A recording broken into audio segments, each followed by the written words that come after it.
Encantado de saludarlos y igualmente a todos los miembros del panel.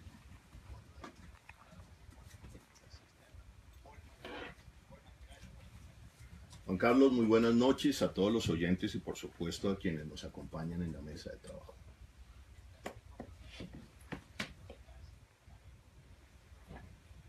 Buenas noches, Juan Carlos, y buenas noches a los oyentes. ¿Quién metió la pata a fondo hoy?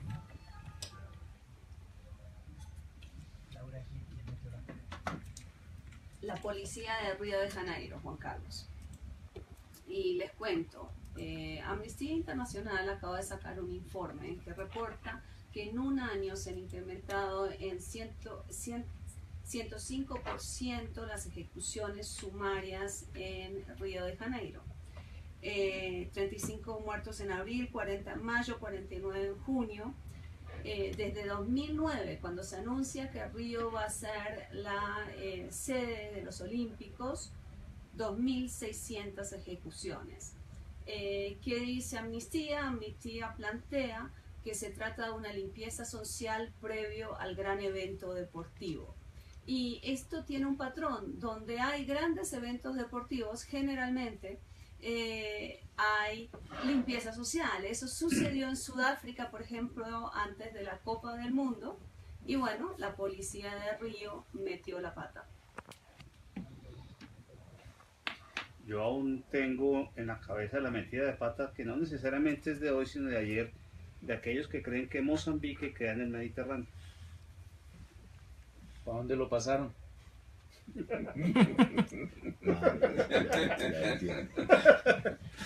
Yo, como siempre, la ministra de Relaciones Exteriores está encartada con el tema cubano y no sabe qué hacer con el tema venezolano. Creo que la frontera hay que abrirla, pero curiosamente quien la cierra hoy es el gobierno de Colombia, por sometimiento de la ministra a los mandatos de Maduro. Y en el tema cubano, me parece que una solidaridad con el gobierno de Cuba y con el gobierno de Ecuador está produciendo un desastre humanitario de consecuencias incalculables. Bueno, a fondo, yo traía un personaje, pero acabo de ver un informe en RCN Noticias en televisión que me tiene escandalizado. Y en ese orden de ideas mete la pata el secretario de Seguridad del distrito, Daniel Mejía, porque acaban de denunciar RCN Noticias que los operativos en el Bronx fueron alertados por miembros de la policía y hay una purga en este momento al interior de la policía. Desde hacía varios días habíamos advertido que si los operativos del Bronx no se hacían con inteligencia y contrainteligencia, los verdaderos capos del narcotráfico en la ciudad de Bogotá permanecerían huyendo y en libertad. Hoy el secretario de Seguridad Daniel Mejía y la administración Peñalosa no le ha podido decir a los bogotanos quiénes son los grandes capos del narcotráfico en la ciudad de Bogotá.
Hombre, me cogió fuera de base porque estaba leyendo noticias sobre mi nuevo héroe, el fiscal ¿Deportivo? general de la Nación.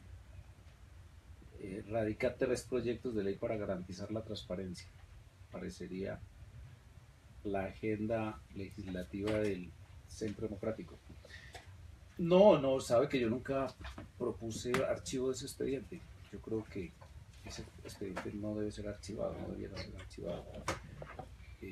Yo propuse la nulidad y dijéramos casi que conducir el procedimiento por unas líneas fundadas en la ley, que hoy no lo está, pero fue derrotada. Eso es una decisión en un juicio político, esto es un juicio del Senado.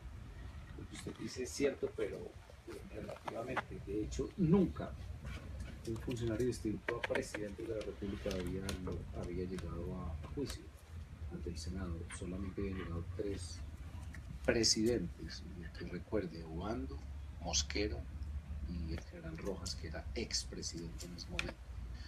Entonces, sí, efectivamente, mi ponencia, que era decretando nulidad y reenviando el expediente a la Cámara de Representantes, fue derrotada 4-3. La ponencia sustitutiva de que se apruebe la resolución de acusación de la Cámara obtuvo 4 votos contra 3 abstenciones. Bueno, ahí está la opinión del senador José Obdulio Gaviria.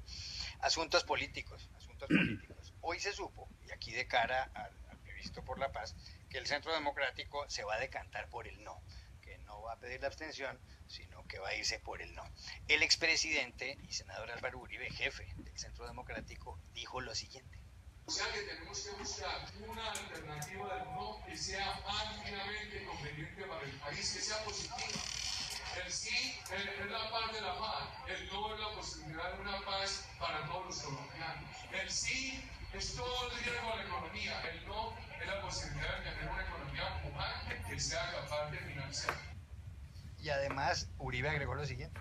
El voto por el no es un voto para reorientar el camino a este país. Nosotros hemos propuesto varias consecuencias del no. Una, que no se levante la mesa, que siga el diálogo. El no quiere decir que levante la mesa. 2, que se reoriente el diálogo. 3, que la PAR acepte concentrarse. Podrían zonas de concentración. Nosotros no nos hemos opuesto a las zonas de concentración. Hoy tenemos reparos porque coinciden con zonas de minería ilegal, con zonas de narcotráfico y con zonas donde la PAR está extorsionando. Por ejemplo, en Juan, para hablar de los cercanos. Ahí están pues los pronunciamientos del expresidente y senador Álvaro Uribe en las últimas horas. Laura Gil, ¿prosperará este voto por el no en la campaña al plebiscito por la paz? No sé, eso tocará ver el día del plebiscito, pero yo sí celebro que el Centro Democrático se haya decantado por el no. Me parecía que hacer una campaña por la abstención, una campaña, digamos, casi que boicoteando el plebiscito, no era cobarde. O sea, me parece que esto es valiente. Hagamos el debate, hagámoslo bien y veamos quién gana en las urnas. Camilo Gómez, ¿qué piensa usted de esta campaña por el no? ¿Le ve futuro? Pues yo es que creo que ni la campaña del no ni la campaña del sí tienen sentido en este momento porque no hay acuerdos. Nada está acordado hasta que todo está acordado. Yo personalmente no me puedo definir por el sí o por el no, porque no hay acuerdo final y no como que un cheque en blanco me parece muy complicado. Y el segundo punto, que sí es una preocupación jurídica que debe tener muy angustiados a las FARC, es que en el comunicado 30 de la Corte Constitucional que se aprueba el plebiscito, la Corte dice expresamente, y lo quiero leer textualmente, la Corte consideró que estos efectos tienen un carácter exclusivamente político y relativo a un mandato de implementación del acuerdo final. Esto hace que el resultado del plebiscito no tenga un efecto normativo, esto es de adición o modificación de norma jurídica alguna, entre ellas la Constitución. Y en el análisis que continúa dice que además el desarrollo de los acuerdos se debe hacer por los conductos ordinarios del Congreso, no por procedimientos extraordinarios. Esto significa, en mi entender, que si el acto legislativo para la paz, que le da poderes exorbitantes al presidente y que vuelve la Constitución un masacote incorporando los acuerdos de las FARC a la Constitución, está sujeto a la aprobación del plebiscito, esta no se puede dar porque incorporaría o tendría como efecto incorporar normas constitucionales y por lo tanto, según el comunicado de la Corte, esto es inviable. Creo que hoy hay una enorme duda jurídica sobre los efectos del plebiscito y reitero, un plebiscito por el que no nos podemos definir aún porque no están los acuerdos finales y por lo tanto decir sí o no me parece que no es lógico todavía. Holman Morris, ¿tiene razón el expresidente Álvaro Uribe en los argumentos que esgrime cuando pide el voto por él? No, claro que no. Yo no creo que se vaya a reorientar el rumbo del país con el no, por el contrario. Votar por el no, y yo sí lo quiero decir claramente, es votar por la continuación de la guerra en este país. Eso no tiene más arandelas. Pero yo tengo 3 elementos para el debate, Juan Carlos. El primero, yo saludo que se defina por el no el Centro Democrático, pero también yo saludo que eso tenga las plenas garantías democráticas. El Centro Democrático y la población de este país que quiera votar por el no debe tener todas las garantías democráticas. 2, yo creo que saludando el acto que fue difícil para mí de conciliación con el presidente Uribe, pero lo acepto, yo creo que el presidente Uribe, y esto no puede pasar desapercibido, está mandando un mensaje a sus huestes, que son bastantes en este país. Yo creo que el mensaje que manda el presidente Uribe es que aquí se puede hacer política respetando al contradictor político. Es decir, la gente que está de acuerdo con el sí no puede ser llamada de ahora en adelante, y así lo interpreto, yo creo que esa es la conciliación, no puede ser llamada de aliada del terrorismo, por ejemplo.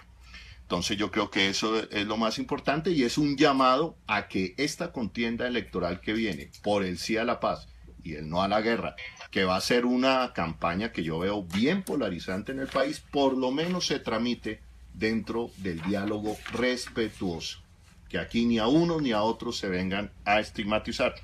Y recogiendo lo que dice Camilo, que los acuerdos de La Habana se van a ver sometidos a los conductos ordinarios del Congreso. Pues esa es una respuesta para los que aquí pretenden decir que el sí y que el proceso de paz es el regalo del país a las FARC. Pues eso dice que prácticamente no lo va a hacer, porque no me imagino un Congreso de mayorías de la clase política tradicional de este país regalándole el país a las FARC. Coincide con Holman Morris, senador José Obdulio Gaviria. Hoy oí una entrevista de Carlos Alberto Montaner que me impactó muchísimo. Tengo que transcribirla y mantenerla en el bolsillo para estar leyendo frasecitas. Y es la mejor y más sustanciosa explicación de por qué el no. De otras cosas, un no a Santos, un no a las FARC y a su incorporación a la política legal y activa. Nosotros somos partidarios más bien de que se negocie un sistema de reincorporación a la sociedad, pero mediante el sometimiento a la justicia. Y en consecuencia me entusiasma muchísimo participar al lado del presidente Uribe por el no. Lo defendí siempre. Creo que un 13% de quórum, para que la gente entienda de qué se trata el umbral, es ridículo. Sería combatir ese quórum con la abstención sería absolutamente inútil. Y por otra parte, me parece interesante resaltar cómo la Corte en las páginas finales de su comunicado, porque me dio la impresión de que casi todo el mundo se quedó en las primeras, nos da la razón a quienes nos opusimos en el Congreso a estas normas especiales del plebiscito o el plebiscito especial. La Corte está repitiendo, por ejemplo, palabras nuestras en la ponencia negativa, es casi que textual. Y para sintetizar el efecto del plebiscito, si gana es como un hurra y si pierde es como un bu o una chiflada. Pero ese es el efecto real, un efecto político, no tiene ningún efecto jurídico realmente, en consecuencia no es refrendación. Juan Carlos. Adelante, Laura. No, yo me he propuesto una meta en los próximos meses hasta que llegue el día del plebiscito. Y es lo siguiente, no dejar pasar la confusión sobre el 13%. El 13% no es umbral de participación, es umbral de aprobación. Se necesita no que 4,5 millones de personas participen, sino que 4,5 millones digan que sí o que no. Entonces, eso, digamos, interrumpo para dejar esa aclaración, porque me parece que está cogiendo vuelo algo que es absolutamente inexacto. Pues expliquemos, de un nivel de 50% de participación obligada, se pasa a un nivel de 13% del sí. Qué ridículo. Ese 13% es el 13% de opinión favorable de Santos. Totalmente de acuerdo. ¿Mm? Holman.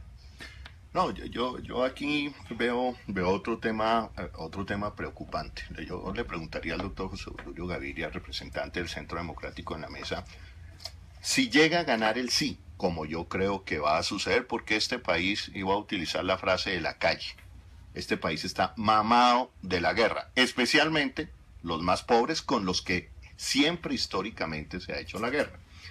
Si el sí llega a ganar los acuerdos, la pregunta es, el Centro Democrático, perdón, los acuerdos no, el plebiscito, ¿el Centro Democrático lo va a respetar o inmediatamente se va a lanzar a una campaña a deslegitimar la opinión sagrada de los colombianos, como ya he venido escuchando algunos congresistas que hacen parte del Centro Democrático? Oh, sí. Eso me parece supremamente delicado. Yo lo respetaré como respeté a los que gritaban hurra Frum.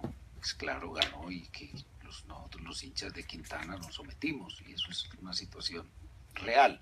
Aquí estamos hablando de otros asuntos que no van a ser solucionados con el plebiscito. Por ejemplo, el reclutamiento masivo de niños es un delito imprescriptible, no es amnistiable.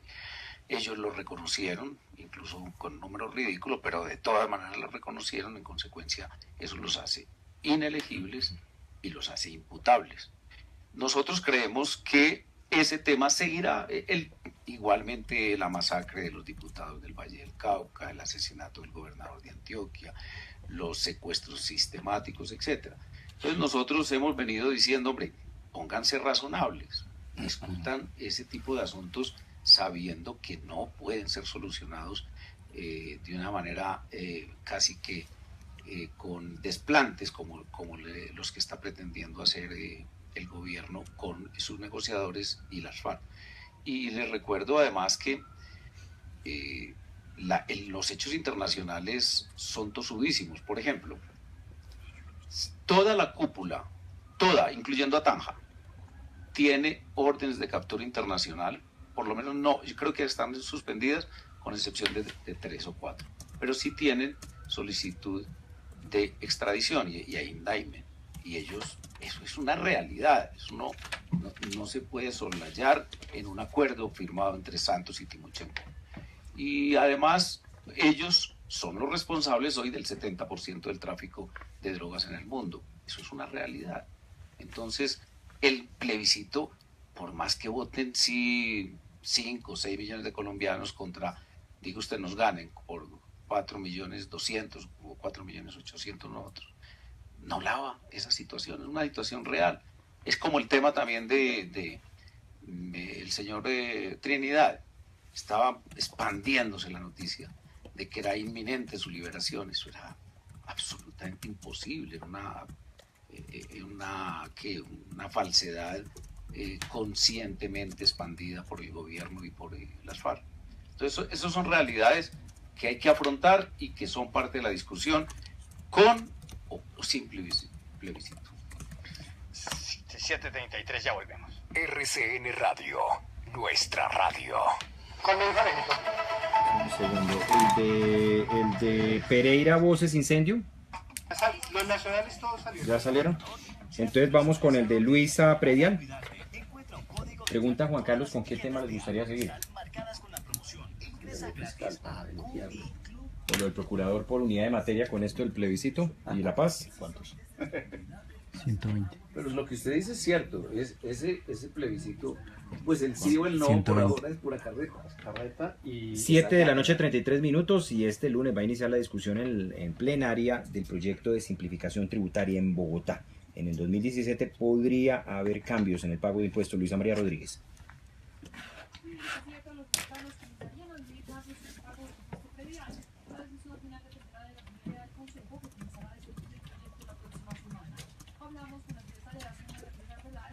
riesgo que deben saber los bogotanos acerca de los que se aprobó el primer debate. El cambio es la eliminación del estrato para el cobro de impuestos. Según el distrito, la simplificación tributaria pretende aliviar la carga de impuestos que pedían para estratos 1, 2 y 3, sobre todo viviendas de menos de 23 millones de pesos.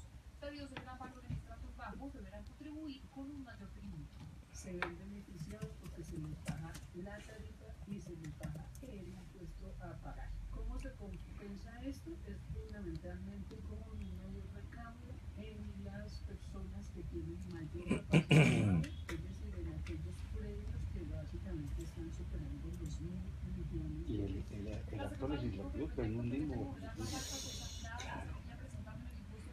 Porque nosotros lo van a demandar, se me han contado ya 8 semanas obligaciones de nosotros vamos a demandar.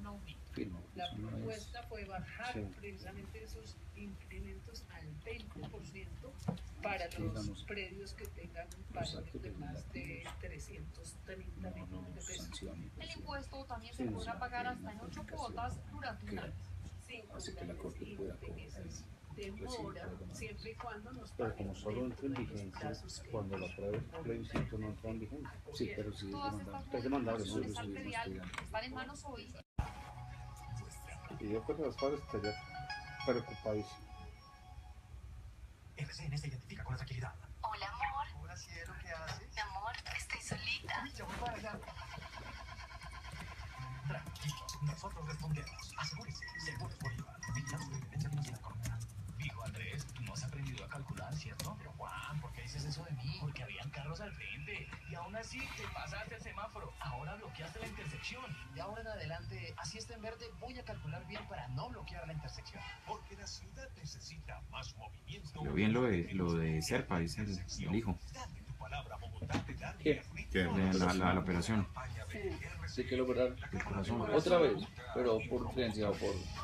no, como que se hizo ayer un cateterismo y le dijeron, es mejor que se haga esto de una vez. Nuevo Rico Gas Manzana Verde. Llega a Colombia el delicioso y único sabor de la manzana verde para mezclarse con lo refrescante del gas en el nuevo Hit con Gas Manzana Verde. No te quedes sin probar este delicioso sabor por solo 1.600 pesos. Disfruta ahora de Hit con Gas en sus 4 deliciosos sabores. Que están abriendo, que está abriendo el tiempo de y el nuevo manzana Con Pretel, creo. Bueno, fue cateterismo, el anterior. Sí, lo de Naciones Unidas. ¿Qué dice Naciones Unidas? Eso de verificación respetar la soberanía de Colombia con el tema de los militares que no van a estar armados. El espectador debe tener también lo de Pretel. A la verificación. Realizan a niñas violadas en México.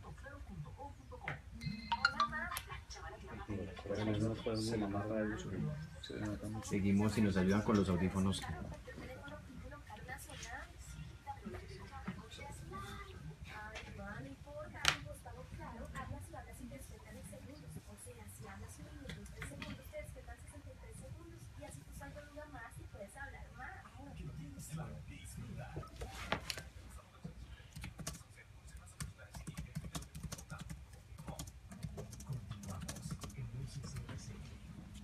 Seguimos en Voces RCN con Holman Morris y Laura Gil, José Arturo Gaviria y Camilo Gómez.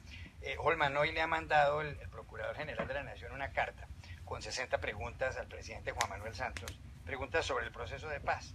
Y hay, pues, en 60 preguntas una gran cantidad de temas, ¿no? Por ejemplo, el Procurador General de la Nación le dice que si los guerrilleros se podrán mover fuera de las zonas de concentración, o por qué no aparece la palabra desmovilización en los acuerdos, o qué pasará con los guerrilleros después de que transcurran 180 días después de que se firme el acuerdo final.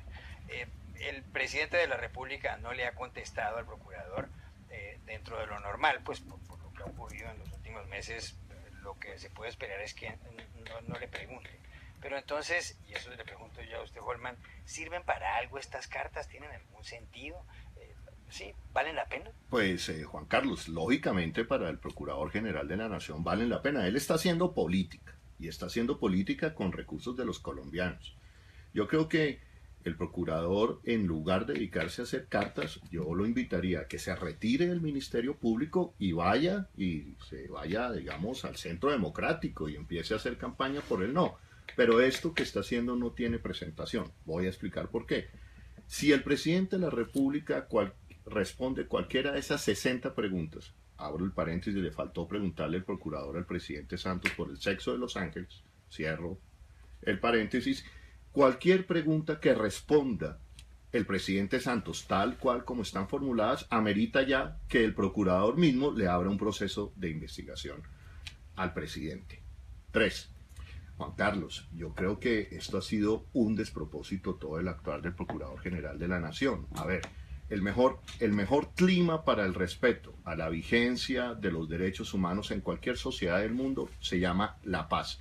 Y el garante de los derechos humanos en este país, nada menos y nada más que es el Procurador General de la Nación, que hace todo lo posible en contra del proceso de paz. ¿Por qué lo hace? Hombre, no nos podemos decir mentiras, digamos.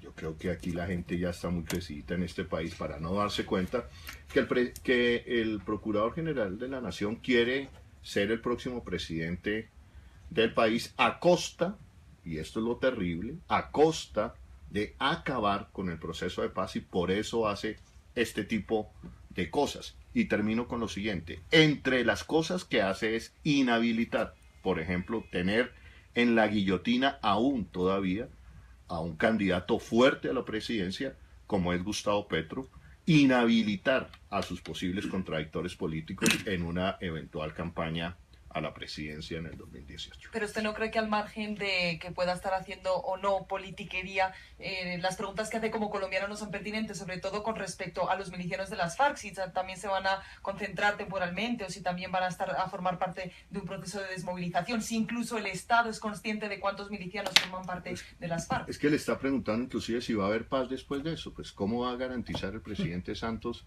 o cualquier colombiana esa respuesta? Y yo no le creo al procurador, perdónenme, yo después de lo que hizo, inhabilitando, persiguiendo a un gobierno democrático elegido en la ciudad de Bogotá, como fue el de Gustavo Petro, no me pidan a mí que le crea al Procurador General de la Nación. Tiene razón con respecto a la carta Holman Morris, Camilo Gómez. A mí me parece que muchas veces la izquierda democrática, grupos como el de Holman, donde está Gustavo Petro, se molestan cuando se pregunta por ciertas cosas. Es decir, los colombianos debemos ir a ciegas en el proceso. Me parece, leyendo, yo no las había leído, aquí las estoy viendo, hay muchas preguntas que cualquier colombiano se está haciendo. Y perdón, el procurador ocupa un cargo en la nación que es una alta dignidad y creo que tiene todo el derecho a presentar las preguntas, así a la izquierda no le gusten. La izquierda no le gusta contestar preguntas de los demás, pero le gusta vivir haciendo preguntas sobre lo que ellos consideran. Así sea un candidato buenísimo, como dice Holman, que es el doctor Petro. En Bogotá hizo una pésima administración, pero sí creo que los colombianos, empezando por el procurador o cualquier colombiano del común que se lea las preguntas que hizo el procurador, tiene derecho a formularlas. ¿No es acaso la Corte Constitucional la que nos dijo que debíamos estar muy bien informados para tomar la decisión del sí o el no? Yo tengo muchos interrogantes, en unos coincido con el procurador, en otros no, y si los colombianos lo leen me parece que tiene toda la razón. Por ejemplo, lo de la purga en las Fuerzas Armadas, es que se crea una comisión en ese acuerdo para analizar los vínculos con el paramilitarismo. Eso implica entonces que las FARC van a ser parte de una eventual purga en las fuerzas militares. Lo pregunta el procurador y yo coincido con esa pregunta como con muchas otras. Aquí, si es un tema de tanta importancia la paz, creo que los amigos del sí o los amigos de la izquierda tienen que tener la tolerancia y tienen que tener la capacidad democrática de permitir que los demás ciudadanos también preguntemos. A ver, nosotros la hemos tenido históricamente, Camilo, pero tampoco somos ingenuos. Es decir, pedirnos a un sector del país que ha sido tradicionalmente perseguido, como son las fuerzas democráticas en este país, creer en un procurador que primero destituya a un alcalde elegido democráticamente bajo el tema de las basuras, pero la fiscalía, el órgano penal de este país, dice que ahí no tenía nada que ver el alcalde Gustavo Petro, y a nadie le cabe duda en este país que el fanatismo del señor procurador no es garantía de protección de derechos. A Petro lo destituyeron por meter la pata, no por ser de la izquierda. No estoy diciendo eso, es pura persecución. Laura Gil. Pues mire, yo creo que el procurador sí está haciendo política con las preguntas, pero me parece que las preguntas son una oportunidad. Son una oportunidad para hacer pedagogía de paz. Que creo yo con esta carta, con las 60 preguntas, que está buscando ver dónde puede encontrar alguna, digamos, dónde puede caer el presidente en alguna trampa y ver cómo vuelve esto una, digamos, cómo vuelve esto una bandera más, un caballito más de campaña. Pero la verdad es que creo que hay preguntas del procurador, hay que contestarlas y hay que contestarlas haciendo pedagogía. O sea, hay que volver esto una oportunidad. Y de hecho me parece que, por ejemplo, muchas de las preguntas sobre cómo se produce la desmovilización, si van a ser, digamos, si se van a tomar huellas digitales, si las personas van a ser identificadas, cómo van a ser identificadas, digamos, me parece que son cuestiones estándar en procesos de desmovilización en los cuales Naciones Unidas ha tenido una enorme, digamos, experiencia. Y me parece bien que se le explique, que se explique detalladamente cómo es todo el proceso, cómo será el proceso en las zonas de ubicación de toda esta gente. Volvamos esto una oportunidad, porque la verdad es que no podemos seguir llorando diciendo que el procurador hace política, porque es evidente que la hace. Entonces, que ya nos queda poquito. Por suerte ya nos queda poquito el procurador. Un procurador que, entre otras, Holman, la verdad es que elegido por Petro también, ¿no? Entonces, aquí... Pero Laura, es muy ingenuo pensar que el procurador quiera hacer pedagogía con esto. No, cualquier pregunta que se le responda... Yo nunca dije eso. Yo lo que digo es que hay que volver de una mala situación. Eso, pero resulta que el presidente, cuando responda cualquier pregunta así y que no le guste al procurador, va inmediatamente a abrirle un proceso al presidente. Entonces, bueno, pues, primero aclaremos que es que el presidente no es perseguible por el procurador. El procurador no puede hacer absolutamente nada frente al presidente. Eso lo hace la comisión de acusación. Contra la paz, que es peor. Bueno, la paz. Pero bueno, quiero decirle lo siguiente. Ahora que estoy tan metido en temas jurídicos, me volví de abogado por unos días. Hay que recordar 3 palabras que son sustanciales cuando se valoran las pruebas. Y entonces yo las refiero a el documento del procurador. Me parecen pertinentes, conducentes y necesarias. Y claro, es seguro que el señor presidente de la República no va a tener forma de responderlas, porque responderlas es quedar en evidencia. Entonces, lo más seguro es que nos va a tocar responderlas a nosotros y lo haremos. Y eso hará además parte del acervo, para seguir hablando como un abogado, de elementos que vamos a agitar en la campaña por el no. ¿Pero por qué dice que van a quedar en evidencia dando respuestas a esas preguntas? Porque las respuestas que tendrían preguntas como las que acabo de oír serían muy, muy difíciles de digerir por la opinión pública.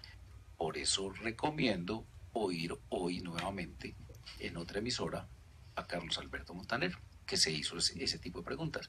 Los hizo con una tranquilidad de espíritu, con un deseo de que ojalá el gobierno corrigiera, inclusive con la buena voluntad de quien se dice amigo del propio presidente Santos, que valdría la pena que también oyera el gobierno a semejantes mentes analizando la situación colombiana, pero por lo demás, dado que es un documento interno criollo, el del procurador, valdría la pena que todos nos pongamos a reflexionar sobre ello. No, a mí sí, hay una cosa que me inquieta en este debate muchísimo, y es que siempre que alguien que no está de acuerdo con algún punto del proceso de paz de Santos hace una pregunta, entonces es porque quiere la fascista. O es fascista. Yo me reuní con De la Calle y con Sergio Jaramillo la semana pasada, con parlamentarios del Partido Conservador, y formulé no 80, creo que más preguntas. Y no por eso soy enemigo de la paz, ni quiero tirarme la paz, quiero que las cosas se hagan bien, y creo que la izquierda tiene que empezar a aceptar y a tolerar que no son los únicos que tienen ninguna verdad revelada, y que hacer preguntas sobre un proceso sobre los que uno tiene dudas, me parece que no solo es válido, es una obligación del procurador y de todos los ciudadanos colombianos que quieran que la paz se haga bien hecha. Pero, doctor Camilo Gómez, no hay preguntas que se salen, por ejemplo, de la órbita del presidente. Dice, ¿por qué el pacto político excluye un compromiso de nunca más promover la creación de guerrillas por parte de partidos políticos o brindarles apoyo? presidente de la República, ¿de qué manera puede garantizar que unos partidos políticos le brinden o no un apoyo futuro? ¿Y por qué va a negociar eso con la FARC? Si lo estuviera negociando con la FARC, si hubiesen incluido eso, los dos invitados, Camilo y el senador, estarían protestando porque están hablando de la FARC, de cosas que incumben a otros. O sea, si eso entiendo que lo firmó el gobierno, por eso se le pregunta al gobierno. ¿A quién más le preguntamos? A Timochenko, está en La Habana. Entonces, para muy buena pregunta. Claro, eso está firmado en el acuerdo. Hombre, yo cada vez veo más inteligente al procurador. Y casi todos esos documentos. Me sorprendería donde dijera lo contrario. No, pero el procurador sí es muy inteligente, senador. O sea, eso sí, para aguantar ahí haciendo política mientras le prohíbe a todo el mundo hacerla, tiene que ser muy inteligente. El procurador también podría plantear alta la siguiente pregunta: ¿qué ha hecho para no conseguir la paz? Por ejemplo, el procurador también le puede hacer al presidente la pregunta: ¿qué ha hecho usted para conseguir la paz? Y podríamos, a partir de esa pregunta, elaborar 60 preguntas en esa línea. Pero como test, la inteligencia de nadie queda comprobada, pero yo creo que definitivamente es cada vez más acertado y asertivo el procurador general. Pero, senador José, hurra por el procurador general.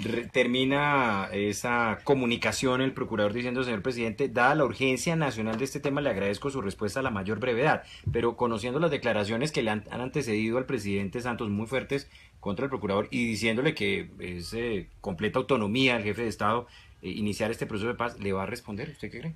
No sé, yo creo que no, pero de todas maneras, yo creo que, sí. Que le pase el trabajo a Jaramillo y a De la Calle, que por lo menos lo que sí tengo claro, Juan Carlos, es que ya sé cuál va a ser el próximo candidato a la presidencia del Centro. No, puede ser Iván Duque, puede ser incluso Oscar Iván. Yo creo que sí va a contestar, Juan Carlos. Invítenme con el senador Gaviria para comentar las respuestas, porque yo sí creo que no sea los martes y miércoles, estoy volado y creo que me va a pasar la factura Claudia López. Pero yo vengo sin vergüenzas. Yo de frente digo, me voy para Voces RCN y por favor me esperan. Pero esto le da a Holman en artillería, porque estas preguntas, es decir, hay que reconocer que se tuvieron que haber leído el acuerdo completo para poder formular estas 60 preguntas. ¿Esto le da artillería al Centro Democrático en sus cuestionamientos al proceso?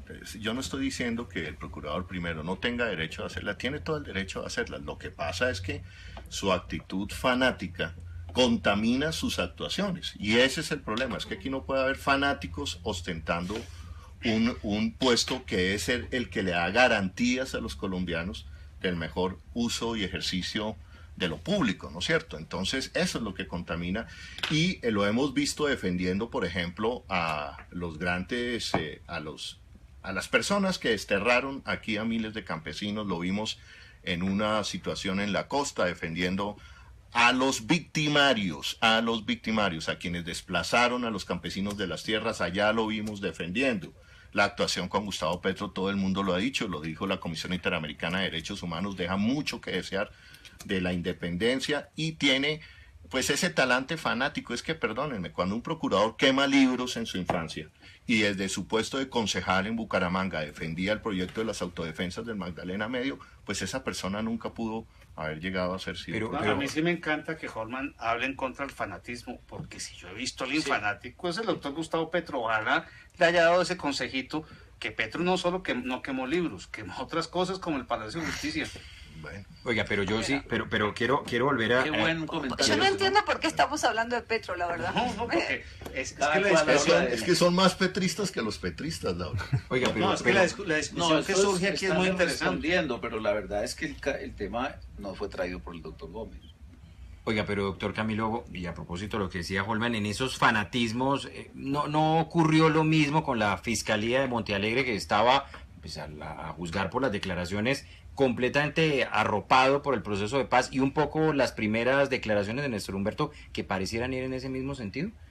No, yo no sé, no veo ahí fanatismo, veo en la entrada de Néstor Humberto a la Fiscalía un mensaje muy fuerte del gobierno de que remedien mucho de lo que el fiscal anterior del mismo gobierno dejó de hacer, como todo lo de Salcop. Pero no pensaría que ahí se pueda hablar de fanatismo. Pero el fanatismo, lo que uno percibe en el país, y vale la pena, que es un hecho muy extraño y absurdo, es que frente al proceso de paz se ha radicalizado el país totalmente. O sea, hacer unas preguntas es malo, pero no hacerlas también es malo, porque entonces es ir a ciegas como el gobierno. Es decir, el país está en unos niveles altísimos de sensibilidad. Ahí sí me robo lo que dice Holman, de fanatismo hacia un lado o hacia el otro, y eso en este momento es lo que menos le sirve, ahí sí es cierto, a un proceso de paz. ¿Y eso por qué se produce? Porque esa ruptura en la sociedad, que yo no me acuerdo haberla visto en épocas recientes, ni siquiera en la Bogotá de Petro, que se polarizaron mucho las cosas, en otras ciudades. Yo creo porque este proceso carece de un elemento esencial de fondo, que lo he discutido en RCN varias veces, y es no tiene un acuerdo político que asegure y garantice el proceso de paz, como sí lo tuvo el del M19, el del EPL, etcétera. Pero hagamos una claridad para que el silencio no se confunda con que estamos asintiendo.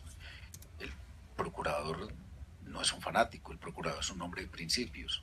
Ahora, puede ser que esos principios a alguien le escuezan el alma, pero el que defienda unos puntos de vista, por ejemplo, en temas religiosos, es totalmente respetable. En un estado que, digamos, en un estado que separa, o sea, que separa la iglesia y el derecho, o sea, uno puede defender sus principios religiosos en la esfera privada, pero como funcionario público... Una sola determinación que confunda la acción del procurador con la teología o incluso con la teocracia. Frente a todo el tema, frente a todo el tema homosexual en el país. Sí, la ha habido, pero mire, punto de vista, pero hasta donde yo sé, nadie lo ha acusado de irrespetar los derechos de los gays e incluso expresar una oposición homofóbica, una pues cuando posición. se ha demandado, o sea, ha demandado el decreto, por ejemplo, a mí me parece que Vivian Morales, que se hace al frente mío en la comisión, que tiene unas posiciones que para muchos puedan ser fundamentalistas, es una demócrata y defiende desde el punto de vista de la democracia su punto. No, pero a ver, digamos, lo decía Rodrigo Prini en una columna en La Silla Vacía citando a Habermas, es que cuando uno va a asumir este tipo de posiciones, que pueden tener una base religiosa a nivel personal en su convicción, cuando las defienda a nivel pública lo tiene que hacer de una manera secular. Y eso es lo que ni Vivian ha hecho, a quien yo respeto muchísimo en los demás campos, no en este campo, digamos, en este referendo. Yo no respeto este referendo, respeto a la persona porque sí creo, digamos, en Vivian Morales, pero creo que se está equivocando enormemente en esto, sobre todo porque le ha metido el contenido religioso, porque no lo está defendiendo de una manera secular, y creo que el procurador hace lo mismo. Pero para volver, si podemos volver al tema de la paz otra vez, yo les quiero decir algo. Yo, la verdad, Camilo, le quiero decir lo siguiente. Yo me entiendo más con el Centro Democrático, o sea, entiendo más la posición del Centro Democrático que la tuya, por ejemplo. Porque me parece que es más frentera, es más sincera, históricamente coherente. O un insulto. No, pero yo no sé, yo por ejemplo entiendo más al senador Gaviria cuando me siento a hablar con él que posiciones como la suya, que son, yo quiero la paz, pero no, pero sí hacen esto, pero si hacen lo otro, pero si no sé qué. Yo creo que la posición del Centro Democrático yo no la entiendo, porque yo siempre he sostenido que si hay paz hoy en día, en parte ha sido por las ganancias que tuvo la seguridad democrática en esos años, y que ellos deberían estar apoyando la paz y reclamando parte de esta victoria de paz y no haciéndole oposición. Esa es una, digamos, yo nunca he podido entender por qué no se han montado a decir nosotros fuimos los que hemos llevado al país a esto y montarse en esto. Nunca lo he entendido, se lo he preguntado al senador Gaviria miles de veces. Con mucho gusto paso a responder. No, ya me lo ha respondido miles de veces, por coherencia. Pero me parece que son más fronteros, me parece que son más sinceros cuando dicen nosotros no estamos de acuerdo con este proceso de paz. Todo el mundo sabe que las dos condiciones que puso el presidente Uribe, lo único que hace es que hace una paz negociada absolutamente imposible, y entonces tenemos muy claro que ellos no quieren esta paz. Punto, no la quieren. Es que yo sí te aclaro la posición de una manera súper sencilla. Yo no creo que en Colombia exista solamente el uribismo y el santismo. Ahí sí estoy totalmente en desacuerdo. Entre el uribismo y el santismo hay unas gamas, como por ejemplo la mía, que es una gama, llamémosla de centro, he creído en la paz, me la he jugado mi vida por la paz y creo que nadie en el país lo puede dudar. Y fuimos muy generosos con usted cuando usted le fue súper mal. Y fuimos muy generosos y estuvimos detrás suyo y usted no tiene ahora la grandeza de estar detrás de quienes lo están intentando, Camilo. Pero, perdón, ¿tú has oído alguna de mis posiciones? ¿Has oído, por ejemplo, lo que le dije delante de la calle y de Sergio Jaramillo, que son totalmente públicas? Si yo no estoy de acuerdo con algo como volver la Constitución un masacote metiendo los acuerdos, eso es no tener grandeza, eso es defender mi Constitución. Yo prefiero que me digan que no tengo grandeza a tirarme la Constitución encima. Perdón, ahí sí hay una cosa de formación y de principios mucho más de fondo que simplemente ir como... ¿Qué dije empezando el programa, Laura? Aquí no voy a tomar la decisión de decir sí o no hasta no conocer los acuerdos completos. Yo aquí los oigo a todos diciendo que sí o no, y los acuerdos no están, no existen. Pero mire, Camilo, yo ahí estoy de acuerdo con ustedes. Solo quiero decir algo. Yo creo que aquí hay mucho más espacio para ponerse de acuerdo, pero si no empezamos con este ataque sistemático a todo lo que logra el gobierno en La Habana. Todo lo que logra le están buscando el pelo. El que logra es las FARC, el gobierno claudica. No puedes decir eso. Pero le voy a decir una cosa. Por ejemplo, sobre el blindaje jurídico. Yo creo que el blindaje jurídico es tan complicado que lo único que hace es volver más vulnerable el acuerdo. Por ejemplo, es lo que yo creo. Entonces, por eso creo que hay espacios donde nos podemos hablar, pero lo que creo que ofende a los que estamos en el sí es esta cuestión de salir a decir, yo sí soy amigo de la paz, pero sistemáticamente cada pedacito que se logra hay una crítica y una crítica y una crítica, cuando nosotros, digamos, muchos de los que estamos en el sí, que no nos consideramos ni uribistas ni santistas, hemos apoyado muchísimos procesos de paz en este país, incluyendo, y le voy a decir yo, incluyendo el proceso con los paramilitares, porque a mí no me van a poder encontrar columnas diciendo, me pueden encontrar columnas criticando algunos aspectos, pero no diciendo que no valía la pena intentarlo. Es más, yo una de las críticas que le hice a la ONU fue que no se metiera a verificar el proceso de paz con de los paramilitares, porque creo que hubiese salido mucho mejor si lo hubiese verificado la ONU. Pero yo respeto totalmente tu posición del sí, pero sí me queda una gran duda. Tú dices que sí sin haber terminado los acuerdos. O sea, no hay que leerse siquiera los acuerdos finales para saber si sí o si no. Yo sí le pido a todos los colombianos, a los oyentes, que hay que tomar esa decisión. Pero no has leído todo lo que hay. O sea, este cuento de que todo es oscuras, que no has... Yo he leído todo, lo tengo subrayado 3 veces. Yo también, y yo te digo, nada de lo que queda pendiente puede cambiar sustancialmente lo negociado. No, Laura, no sabemos, dicho por el doctor Humberto Lacalle el jueves, está por definirse cómo es el nombramiento de los magistrados de ese Tribunal para la Paz, está por definirse el tema de la participación política de los que han cometido delitos de lesa humanidad, está por definirse si la amnistía es antes de la entrega de las armas o después de la entrega de las armas. Están por definirse un montón de puntos que son de fondo. Y en los que existen, unos los he alabado, como el acuerdo de cese de fuego, que me parece técnicamente hecho, y lo he dicho en este mismo micrófono hace mucho tiempo. Pero otros no puedo aceptarlos. Por ejemplo, que en el acuerdo de justicia se haya metido un articulito perdido donde los soldados secuestrados perdieron toda posibilidad de casi que de reparación. No puedo aceptar que los guerrilleros sean los que decidan si en su juzgado va un magistrado extranjero. No estoy de acuerdo. ¿Dónde está viendo en el acuerdo? eso? Laura, te doy el artículo. Lástima, yo lo mantengo en el bolsillo y no lo traje. Pero es evidente que el acuerdo del 23 de septiembre sobre justicia es inaceptable. La esencia de la democrática es distinta. Pero Laura, date cuenta, Laura, que no hablan de uno de los acuerdos más importantes que trae el proceso, que es el de Justicia Especial de Paz, donde todos tienen que ir a contar toda y absolutamente toda la verdad, donde están incluidas las penas para quien no diga la verdad, desde penas de 20 años a 8 años. Pero lo más importante que yo resalto de este proceso es que se diga y se ponga a todos los actores armados, tanto armados como civiles que han tenido que ver en esa confrontación armada, a decir la verdad. Es uno de los puntos más importantes del proceso, y yo puedo entender que haya sectores de la sociedad que no quieran apoyar este proceso porque no quieren enfrentar la justicia especial para la paz. Pero Camilo, yo sí encuentro una contradicción en lo que usted está diciendo, Camilo. Usted y yo estuvimos en el Caguán. Yo como periodista, usted como alto comisionado de paz. Y hombre, usted habla de masacote en la Constitución cuando la agenda del gobierno Pastrana y las FARC en el Caguán, la primera agenda de Pozos Colorados, era una agenda de más de 150 puntos esa sí era un masacote, Camilo, perdona. Pero no se involucraba, no se incorporaba a la Constitución. Yo me refiero a masacote, ni siquiera es en los acuerdos mismos, sino es la decisión totalmente atípica de meter los acuerdos de las FARC para que sean parte absoluta de nuestra Constitución. Es decir, 6.000 personas, que son los de las FARC, le reformaron la Constitución a 50 millones de colombianos. La Constitución es el instrumento más sagrado de una democracia, es donde están nuestros derechos.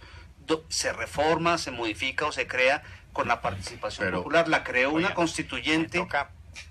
Sí, adelante, termine su frase que me toca una pausa, doctor Gómez. Vamos, Juan Carlos, a la pausa, porque simplemente lo que quiero acabar diciendo es que este es un proceso que ha causado tanta polarización que si hay una crítica, entonces se desvirtúan los argumentos con un elemento netamente de la emoción del tema. Yo creo que la democracia en esencia es poder discrepar y poder contar sus discrepancias. Yo creo que un corolario, que este debate es una demostración de lo fácil que va a ser defender el no y lo difícil.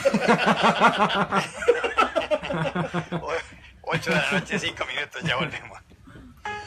Esta y más información en rcnradio.com y en Twitter, No es por la discusión con Laura, pero me tengo que ir temprano.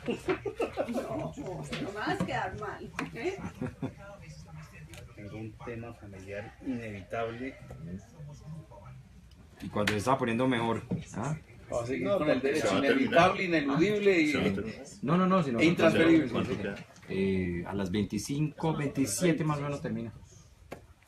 Me quedan 4 o 5 minuticos para irme, pero advierto que no es por la discusión. No, pero doctor Camilo, si...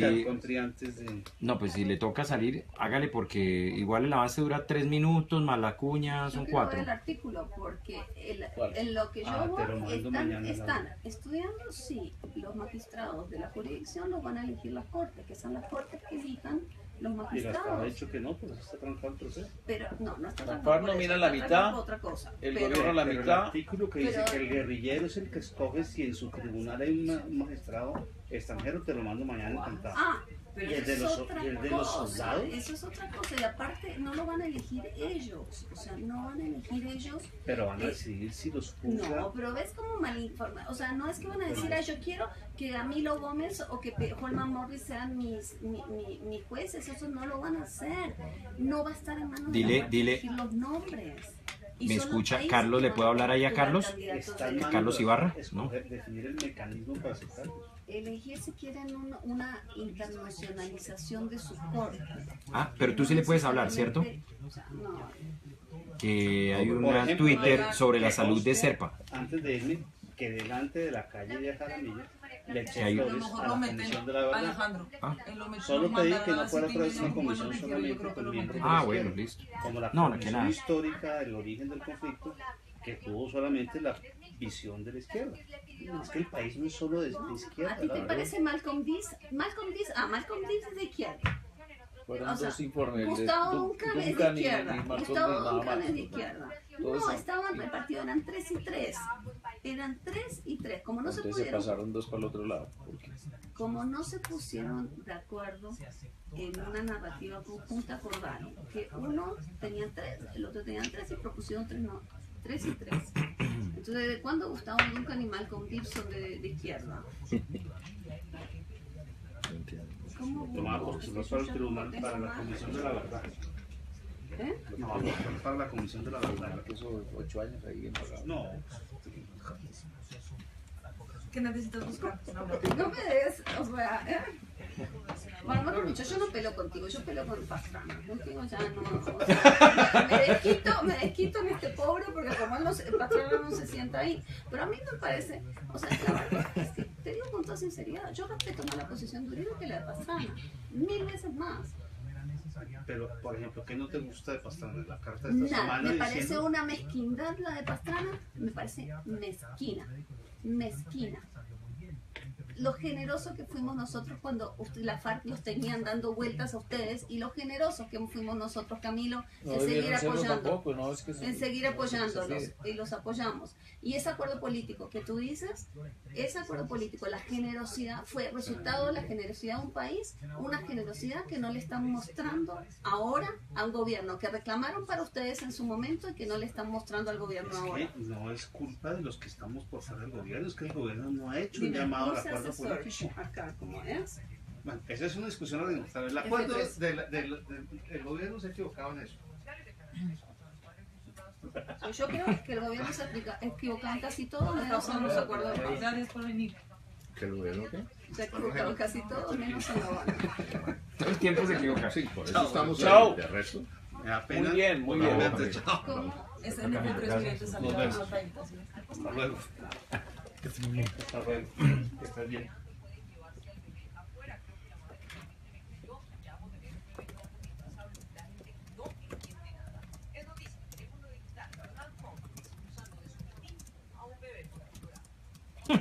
No, no, pero este tipo sí. ¿Qué? Eso. Oiga, pero Trump la está como embarrando ya en las últimas con vainas que ya le está tocando, claro, que ya le, no, sí, pero que él le critique a un veterano de guerra y que se meta en unas vainas, eso que saque un bebé un recinto, eso lo conocían, seguro sabían. Claro. El tema de la mujer en pelota, eso mucho votante termina corriéndose. Lo que pasa es que ellos tienen muchos votos conservadores y evangelistas, ¿no? A lo mejor las fotos no les gusta. Es muchos mormones. Ajá.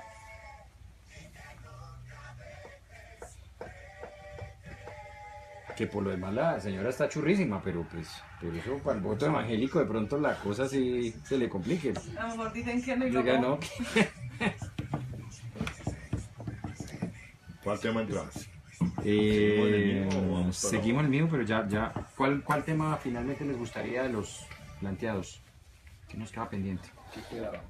Pero lo de Obama con lo de Trump, o si querían o algún otro adicional que consideren que ustedes que esté en la agenda.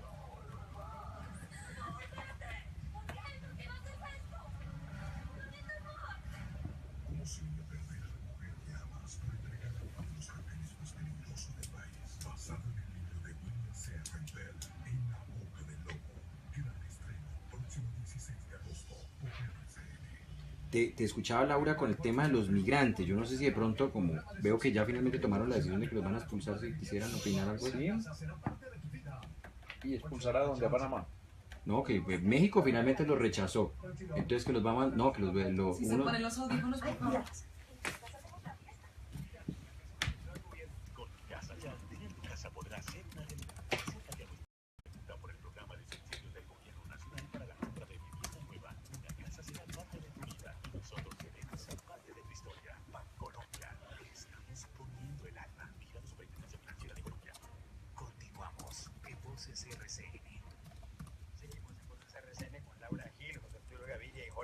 Si tiene pregunta Lucía Benavente. Se la quiero plantear a Laura Gil porque después de toda esta media hora en la que estamos comentando un poco cómo va a ser esa campaña por el plebiscito, quiero preguntarle su opinión en concreto porque no sé si se puede concluir desde ya que no va a haber respuesta a tantas preguntas que han hecho tanto el procurador como hace un par de semanas Marta Lucía Ramírez, o si el gobierno en algún momento va a retirar esa actitud esquiva que está teniendo a tantas preguntas y va a ser un poquito más frentero y va a decir cuáles son las respuestas a tantas preguntas que tienen los colombianos, y porque si no responden, entiendo yo, también les puede afectar negativamente en su campaña por el sí.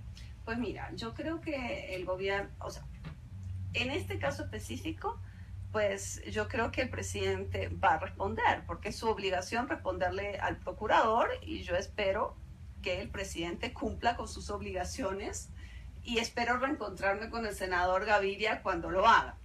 Pero me parece que el presidente tiene que responder, y los colombianos tienen que también asumir responsabilidades. Y esas responsabilidades son leer lo que se ha acordado hasta ahora. Porque si no leen, les puedo decir a aquellos que están con el no, que se están diciendo muchas cosas que no son ciertas y que se están sacando conclusiones de algunas cláusulas que no son ciertas. Por ejemplo, lo que acabamos de escuchar aquí, que las FARC van a elegir a sus propios magistrados.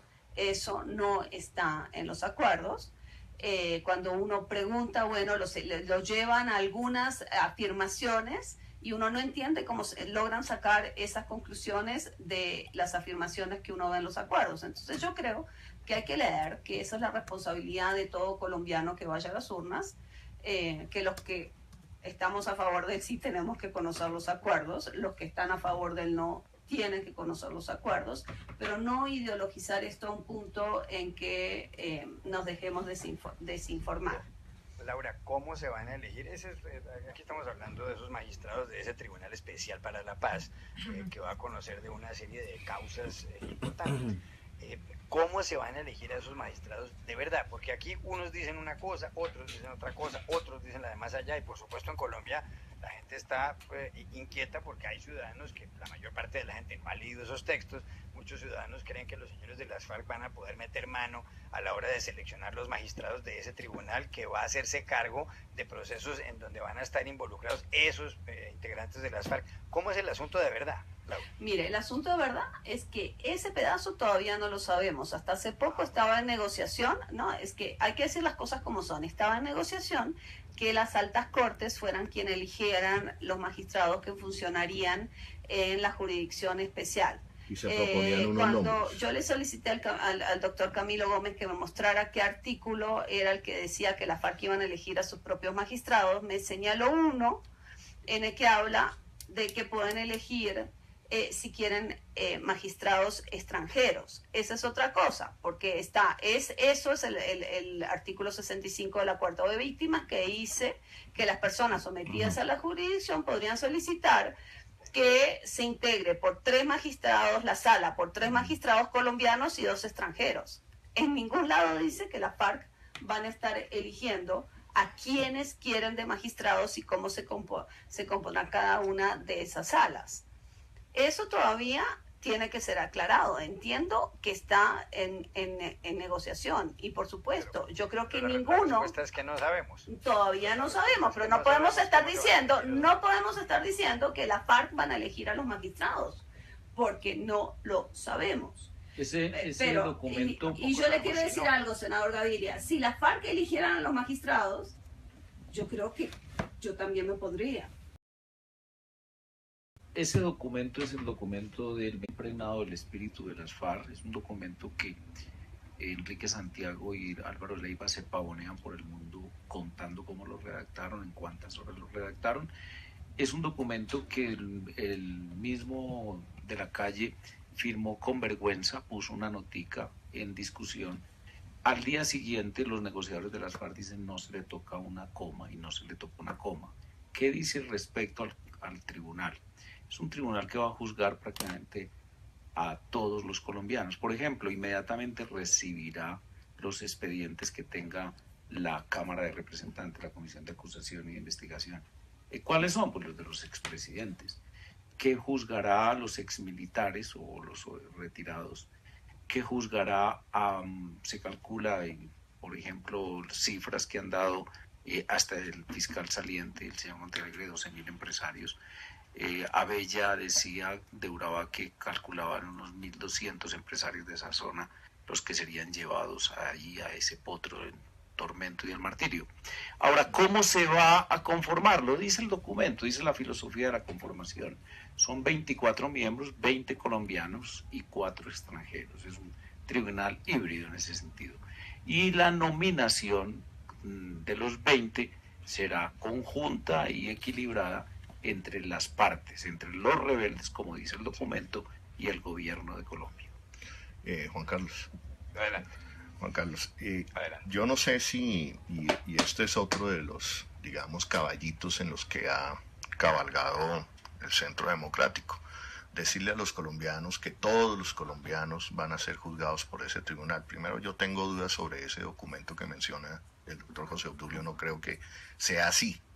Segundo, aquí ha pretendido decírsele a los colombianos que todos vamos a ser víctimas de un tribunal. Yo creo que no, van a ser digamos, van a tener que ir a ese tribunal aquellas personas, civiles o actores armados, que hayan tenido que ver con la guerra, bajo una premisa que no se la inventa este proceso en Colombia, bajo una premisa que es premisa y condición en todos los procesos de paz. Inclusive fue condición en el proceso que se inventó la administración Uribe con los paramilitares, la verdad. Y se ha llegado a una conclusión en este país que para que haya una paz dura, cierta y verdadera, se tiene que saber toda la verdad, pero no solamente de un actor armado, de todos los actores armados. Y yo le quiero decir al doctor José Obdulio, porque él hablaba de realidades refiriéndose a las FARC y a sus hechos atroces, que obviamente los han cometido masacres, en fin, pero también realidades, hay que decirle que realidades también son que aquí hubo un proyecto paramilitar, que tuvo un empresariado paramilitar y que esa verdad todavía se le debe al país, y que quizás él confunde esos empresarios que han estado involucrados con el paramilitarismo, que han sido llamados y que están en expedientes en la fiscalía, los confunde con todos los empresarios de bien del país. Son dos cosas diferentes.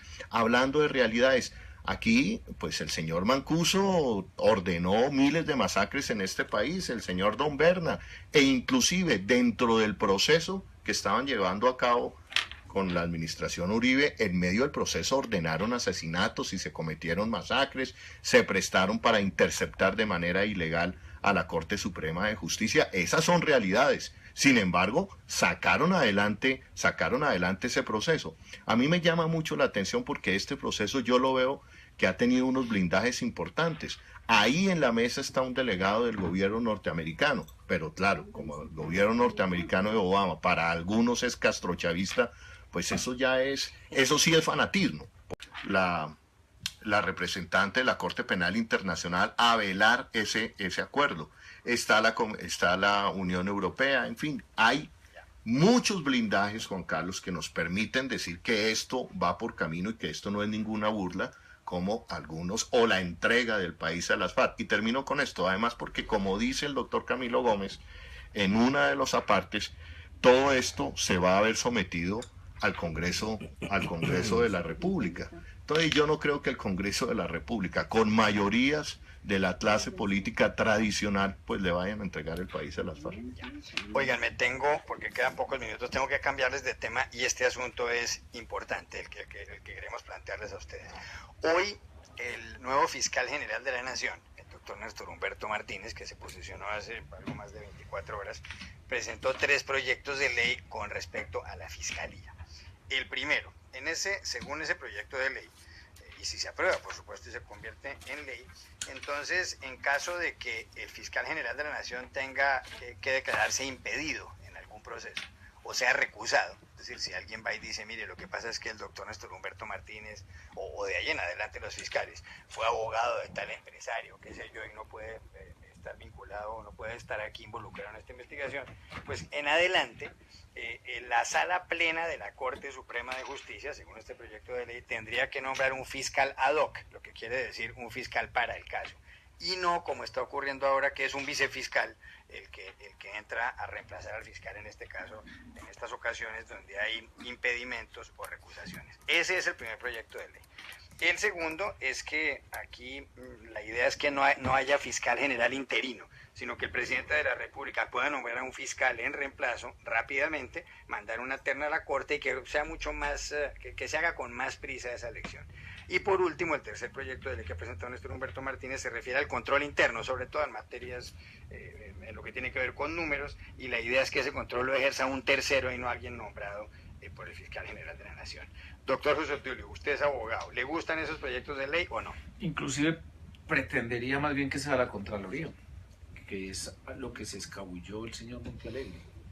Yo creo que es auspicioso lo que ha dicho el fiscal general, despolitizar, austeridad, esa locura de 5 embajadas, de tipos no haciendo nada en Berlín, en Madrid, en Nueva York, es francamente un despilfarro inaudito. Esa compra de vehículos, esa compra de aviones, esa negociación de contratos espurios con las tocarrunchos, etcétera, etcétera. De manera que yo recibo con mucho entusiasmo y voy a leer los proyectos. No sabría decir a qué se refiere con lo de la falta absoluta, si es que piensa renunciar muy pronto, no creo, pero la verdad es que eso va más o menos en un sentido de que la Fiscalía General de la Nación, el Fiscal General de la Nación, debiera ser de la cuerda de la Presidencia de la República, como ocurre en México, como ocurre en los Estados Unidos, por ejemplo. Habría que estudiar a qué se refiere, pero se estudiará con tranquilidad, porque es que con Montealegre no había nada que hacer. Todo era una locura, todo era un despropósito, todo era una absoluta excentricidad. Menos mal el procurador no es excéntrico, doctor José. Holman, ¿y su opinión sobre estos proyectos? No, aquí el jurista es el doctor José Obdulio, sino que hablando de excentricidades, pues yo creo que ha sido más excéntrico el Procurador General de la Nación, y todos esos calificativos y adjetivos que le achaca al doctor Montealegre, pues yo también se los achaco al señor Procurador General de la Nación. No, sobre el tema, yo en cambio lo tendría, lógicamente, doctor José Obdulio, yo creo que usted va a ser el mayor promotor de esa candidatura a la presidencia. Sin lugar a dudas. Pero bueno, ya me quedo en la disciplina del Partido Centro. Ya logró sacar a Oscar Iván. Bueno, entonces ahí le está abriendo el camino poco a poco al procurador. Sobre esos proyectos. Sobre esos proyectos de ley, Juan Carlos, no he tenido la oportunidad de leer el tema, no soy jurista y no quiero caer en imprecisiones, pero lo que sí sé es que el actual fiscal general de la Nación tiene varios temas muy complicados. Se supone que ya estamos a tiempo de definir la situación jurídica del doctor Santiago Uribe, del hermano del presidente. Creo que es un tema grueso, un tema que tiene el doctor Néstor Humberto Martínez, a quien yo le concedo el beneficio de la duda, porque serán sus hechos lo que hable de su independencia. Ese es el primer secuestrado que liberarán. Y nosotros somos los fanáticos, vea usted, doctor José Obdulio. No, es una calificación, sin fanatismo. Laura Gil, los proyectos presentados por Néstor Humberto Martínez. Mira, Juan Carlos, yo la verdad es que creo que un fiscal no se destaca por las iniciativas legislativas que tiene, sino por las investigaciones y las condenas que logre. Yo le deseo la mejor de las suertes a Néstor Humberto. Creo que empezó bien. El hecho de que su vicefiscal sea una mujer, pero aparte sea una mujer competente y una buena mujer, una mujer honesta, me parece que eso da señales de que la fiscalía quedó en buenas manos. Yo creo que lo que tiene, el gran desafío que tiene, es organizar ese monstruo que es la fiscalía. O sea, eso es un desorden. Hoy en día eso es un desorden. Si vemos el fiasco que fue la Universidad de la Fiscalía, en la que se invirtió tanto dinero, me parece que hay que empezar a ser más eficientes con el dinero, y parte de la crisis de la justicia también es responsable la Fiscalía. Las demoras, la falta de fiscales, la corrupción adentro de la Fiscalía. Es que el nuevo fiscal tiene que mirar adentro y ver la enorme corrupción que tiene. Pero sobre todo, Juan Carlos, más que estos proyectos legislativos o cosas así, yo espero ver un cambio de actitud. Yo quisiera ver un fiscal menos mediático. Quisiera ver un fiscal que hable con resultados y no que esté siempre subiendo las expectativas y al final defraudándonos. Ahí está, se nos acabó el tiempo ya. Laura Gil, gracias por haber estado en Voces RCN. Gracias también a José Obdulio Gaviria, a Holman Morris y a Camilo Gómez, que tuvo que salir hace unos minutos. Y a ustedes los espero mañana nuevamente en este programa, 8 de la noche, 28 minutos.